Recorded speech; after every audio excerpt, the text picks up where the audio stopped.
Thank you for tuning in to Dukascopy TV. Now, this week I spoke to Alfredo Calcagno, Head of Macroeconomic and Development Policies Branch at the United Nations here in Geneva, to have a look at the presentation of the world's economic situation and prospects for 2013. Thank you very much, Alfredo, for speaking to me today. Now, can you please give me a brief summary of this latest report and, of course, some of the most important parts in it? Well, the report has three main messages. One is the fact that the world economy has slowed down, and that this is something that is likely to last in the next few years. The main problem in the world economy is in a number of developed economies, basically in Europe, but this has spilled over to the rest of the world. And that would be the first message. The second is that we have some downside risks that could worsen further the economic situation and lead to a new global depression. And the report mentions basically three risks. One is a worsening of the European situation. Another is the fiscal cliff, that part of it has been already fixed, but we still have another part, basically on the spending side in the United States, that has to be solved. And the third possible risk that is analyzed in the report is a hard landing of China or other major emerging market economies.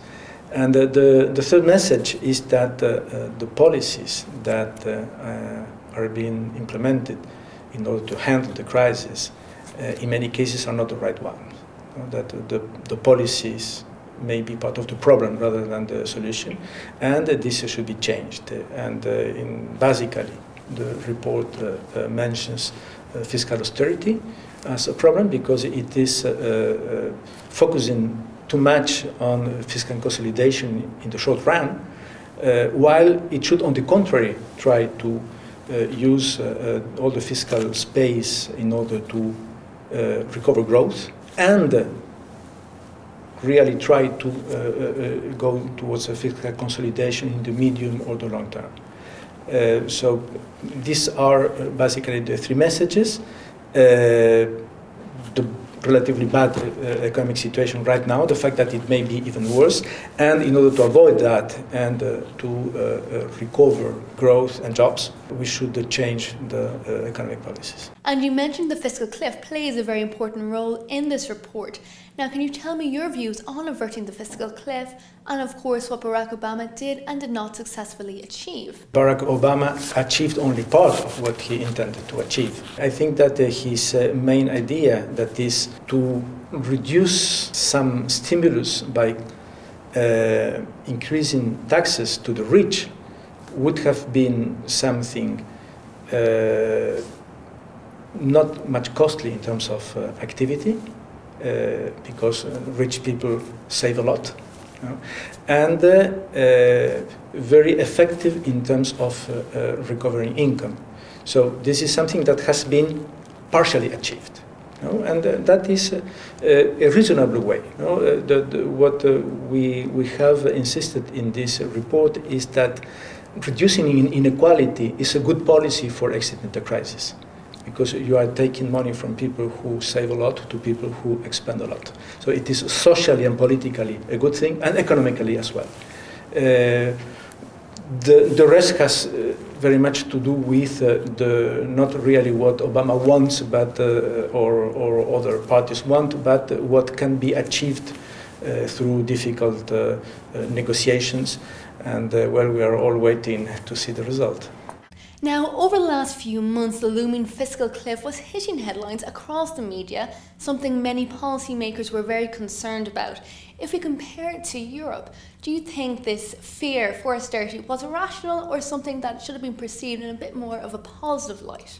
Comparing Europe and the United States is very interesting because everybody is saying that the fiscal cliff would be bad for the United States, but very similar austerity programs are being applied in Europe, and there is not the same consensus that this is bad.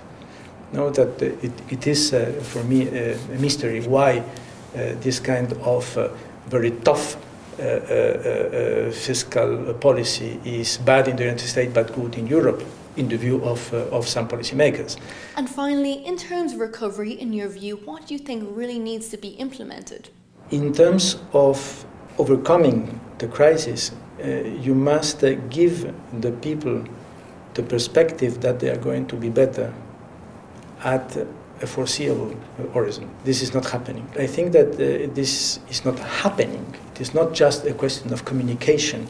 No, it is a question that people understand very clearly that they are not going to be better with austerity and more austerity, because the first wave of austerity didn't work, and then as the second wave didn't work either, then we go even further. Robert Shelburne, a Senior Economic Officer for the United Nations Economic Commission for Europe, also spoke about the economic situation for the countries covered by the Economic Commission for Europe. He also commented on the situation on the economies in transition and discussed the downside scenario, looking at what may go wrong with their forecasts. Well, that is all on this report. If you want more details, have a look at www.un.org, and also don't forget to check out the Dukascopy website for more interesting interviews and press reviews. But for now, goodbye.